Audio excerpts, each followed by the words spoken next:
One-stop community service caravan para sa mga IP communities sa bayan ng Bugallon, Umarangkada. Para sa detalye ng balitang yan, kasama natin Idol Denise Brillante. 104.7 IFM Report.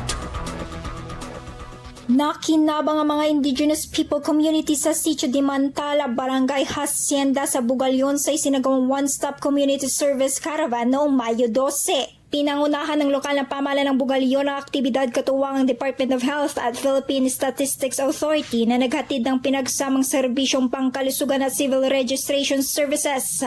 Kabilang sa mga serbisyong ibinigay ang dental at medical check-up, national ID registration, birth registration assistance project para sa late registration at pamamahagi ng mga pangunahing pangangailangan para sa mga residente. Layunin ng programa na mailapit ang mga serbisyo ng pamahalaan sa mga malalayong komunidad, partikular sa mga IP communities upang matiyak na walang sektor ang napag-iiwanan sa akses sa serbisyong panlipunan at pampublikong serbisyo. Kasama mo mula rito sa IFM News, degupan ito sa Idol Denise Brillante Tatak. IFM IFM News. IFM News.